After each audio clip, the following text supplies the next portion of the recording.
Hey ladies, the girl everyone talks about is the girl everyone wants to be. We're gonna get into it today. We're gonna talk about why people gossip about beautiful women who they're intimidated by, smear campaigns, gossip and lies, and also how to win quietly. So there's a phrase you've probably heard of before, and it's if they're talking about you, then you must be doing something right. If you ain't got no haters, you ain't popping, okay?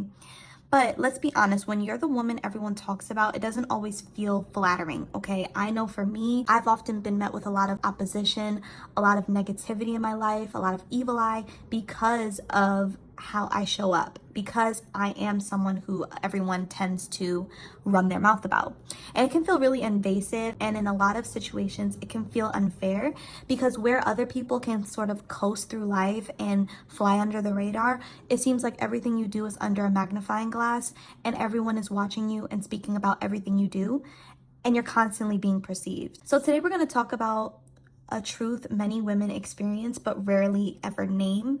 And it's this: the girl everyone talks about is often the girl everyone wants to be. They want to be her, they want to have her things, they want to have her man, they want to live her lifestyle. And something I noticed is this attention, especially when you're beautiful, confident, and you have a lot of visibility, it attracts admiration and hostility. So we're going to get into the hostility part of it today. I'm going to tell you all why beautiful women are often the topic of conversation.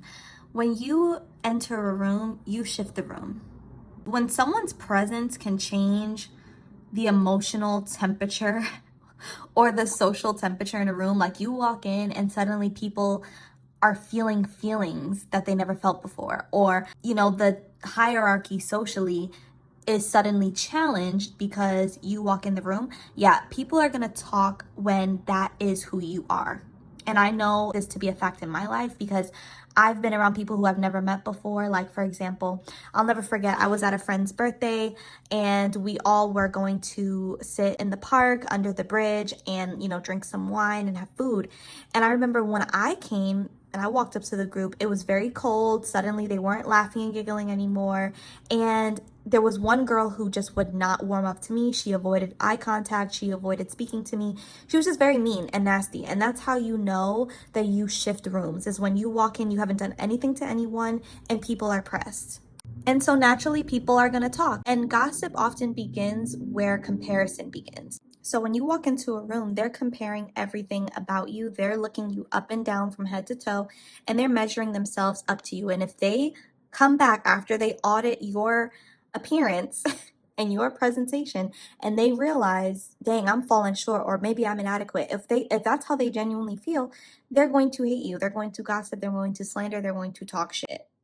So when someone sees in you confidence they haven't developed yet, beauty in you that they don't see in themselves, and then also if they see in you attention that you get easily from people and they crave that, they're going to immediately compare themselves to you. It's immediately going to be a comparison, competitive game. So talking about you and slandering you and spreading lies and spreading rumors becomes a way to regain power and balance, because when you walk into a room, you throw off the power, you throw off the balance, you throw off the hierarchies that they created socially. Like, all these little intangible rules and intangible things that they set up are immediately dissolved when you walk in. So if they can't be you, they will try to define you by the narratives that they are spewing to other people about you.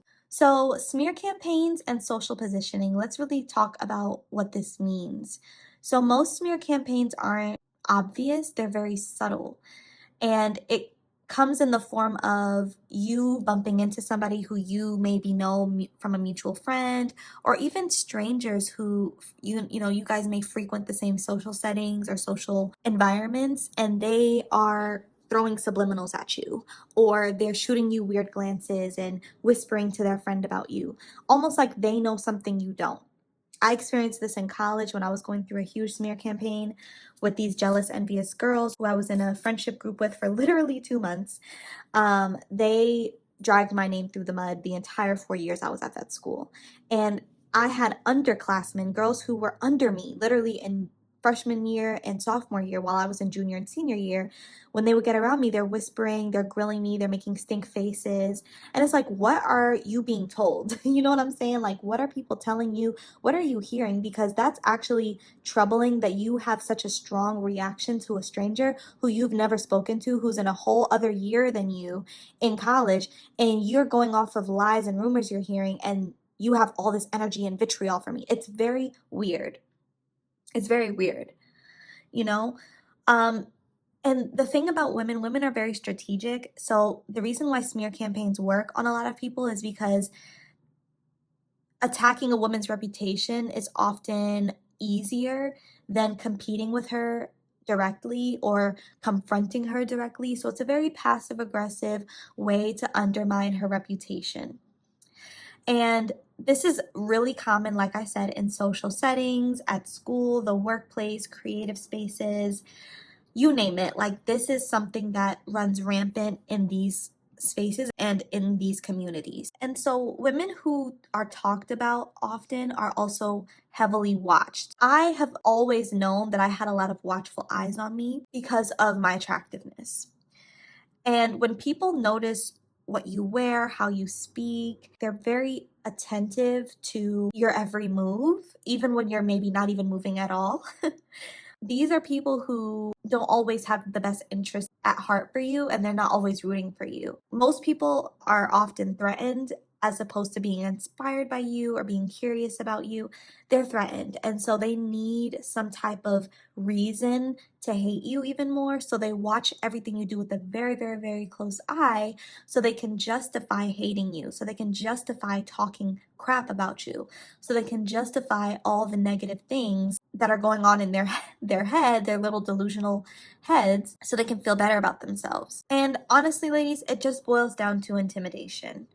I don't feel the need to do any of these things to someone because I'm not intimidated by other people. I'm not intimidated by another woman's beauty because I know what I look like in the mirror. I don't need to judge anyone. I don't need to criticize anyone.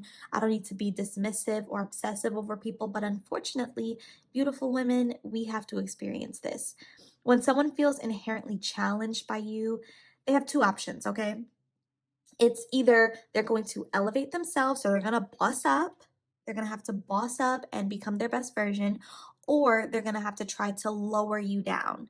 And so that's where the gossip sets in. That's where they shortcut to the gossip because it allows people who are intimidated and threatened to feel powerful without doing any work on themselves. So they're taking the easy way out of life, essentially.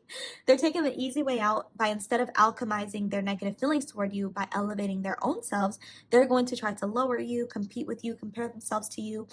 And the irony is, people rarely gossip about women who they don't admire on some level. So it's crazy because in one breath, they're trying to lower you and bring you down, but they really admire who you are when you're up on your pedestals. And it's like, girl, you don't know if you love me or you hate me. You don't know if you want to fight me or if you want to give me a kiss. Like, let's be real with ourselves as to where the vitriol and the anger and the hate is coming from. It's coming from a place of admiration. So here's how you actually win and beat these people. You don't defeat gossip by defending yourself. Like, that is the number one way to make yourself look guilty, to make yourself look like what they're trying to accuse you of or what they're lying about is true, right?